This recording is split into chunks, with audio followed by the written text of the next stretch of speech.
रूमीअ जी औताक कालम पाड़े वेज हुआम। बरसात जी मौसम जिते ख़ुशियूं आणे थी उते कुछ तकलीफ़ुनि जो सबबु पिणु बणिजे थी।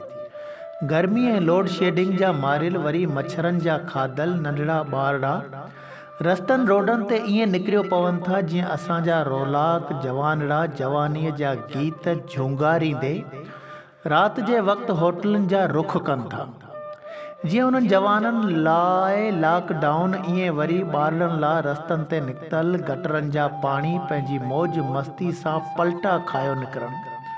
उते सफ़ेद पोशनि जा अछा कपिड़ा भरजनि ई भरजनि, पर जंहिंखे मस धोपी कपिड़ा मिलनि सेब ॼण अहिड़ा गंदला थियो पवनि जहिड़ा असांजा दिल कंहिंजी ख़ुशी में सुठाई में सड़ियो खाक थियो पवनि।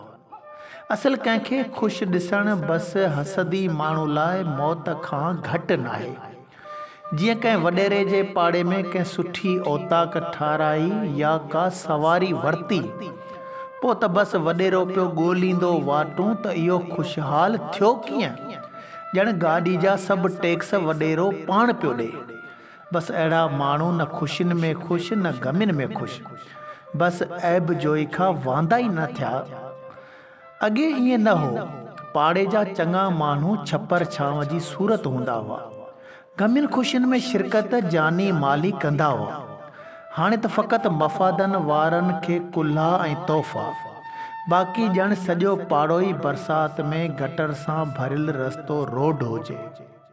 बसि जॾहिं रूमी जी औताक में पहुतासीं दरवेश कंहिं ॿिए खे चई रहियो हो त जिस्म हिकु औताक आहे ऐं पाड़ो हिकु बड़जी वण जीअं आहे।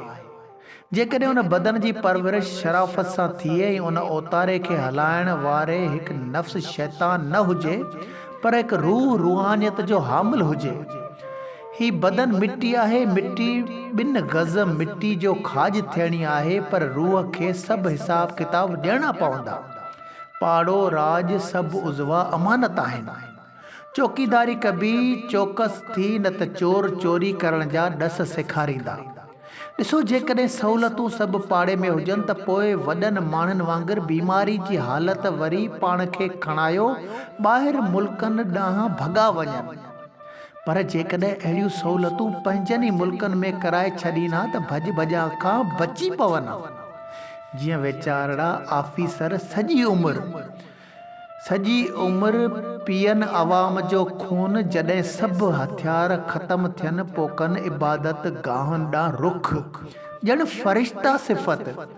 बसि सभु सहूलतूं पंहिंजे जिस्म में ठाहियो, न त दर बदर थींदा। सैयद ग़ुलाम हैदर शाह कलंदरी।